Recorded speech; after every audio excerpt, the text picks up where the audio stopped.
شروع کرتی ہوں اللہ کے پاک نام سے جو بڑا مہربان نہایت ہی رحم کرنے والا ہے۔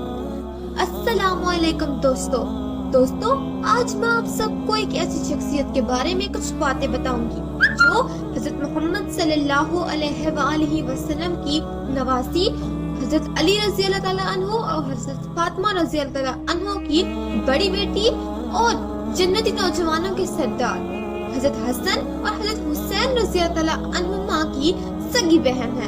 جی ساتھیوں، آپ سمجھ گئے ہوں گے میں بات کر رہی ہوں حضرت سیدہ زینب بنت علی رضی اللہ تعالیٰ عنہا کی۔ ساتھیوں، میں ہوں حسنہ نور۔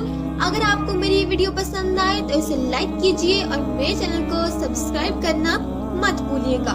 ساتھیوں، آج میں آپ کو حضرت سیدہ زینب بنت علی رضی اللہ تعالیٰ عنہا کی زندگی سے کچھ اہم آپ کے ساتھ کچھ اہم واقعات شیئر کروں گی جو مجھے امید ہے کہ آپ کے لیے بہت مفید ثابت ہوں گے۔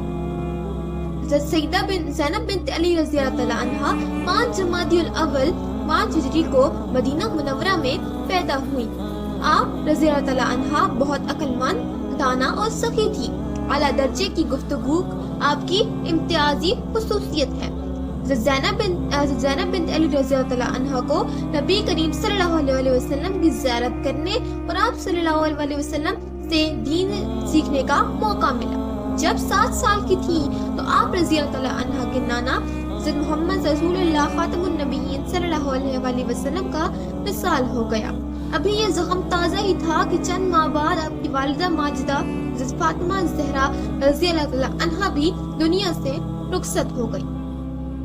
حضرت زینب رضی اللہ تعالیٰ عنہا کے والد حضرت علی کرم اللہ وجہ نے اپنے بھتیجے حضرت عبداللہ بن جعفر رضی اللہ تعالیٰ عنہ سے آپ رضی اللہ تعالیٰ عنہ کا نکاح کر دیا۔ ان سے آپ کے 4 بیٹے حضرت علی، حضرت ام اکبر، حضرت عباس، حضرت محمد اور ایک بیٹی حضرت ام کلثوم رضی اللہ تعالیٰ عنہ پیدا ہوئی۔ حضرت زینب رضی اللہ تعالیٰ عنہ نے کربلا کے قیامت نما سانحہ میں اپنے بیٹے، بھتیجے حتیٰ کہ جان سے عزیز بھائی حضرت امام حسین رضی اللہ تعالیٰ عنہ کو شہید ہوتے دیکھا، لیکن اس کے باوجود ایک لمحے کے لیے بھی بے صبری کا مظاہرہ نہیں کیا اور آپ کی استقامت میں ذرہ برابر بھی لرزش نہیں آئی۔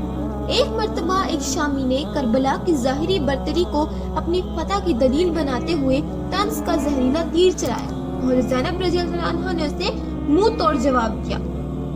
زینب رضی اللہ تعالیٰ عنہ کی شخصیت کا اہم ترین پہلو آپ کی حق گوئی اور بہادری ہے، اور واقعہ کربلا کے بعد آپ نے جو خطبے دیے انہوں نے امت مسلمہ میں ایک نئی روح بیدار کی۔ یزید کے دربار میں ان کے خطبے نے شہرائے آفاق حیثیت حاصل کی۔ حضرت زینب بنت علی رضی اللہ تعالیٰ کا انتقال 15 رجب 62 ہجری کو شام کے شہر دمشق میں ہوا اور وہیں آپ کو سپرد خاک کیا گیا۔ زینب بنت علی رضی اللہ تعالیٰ عنہ کی مبارک زندگی میں ہمارے لیے یہ درس ہے کہ ہم ہمیشہ حق کا ساتھ دیں۔ جو لوگ حق کے راستے میں تکلیف برداشت کرتے ہیں، اللہ ان کی شان کو دنیا اور آخرت میں بلند فرماتا ہے۔ ان کی قربانی کبھی رائے گاہ نہیں جاتی۔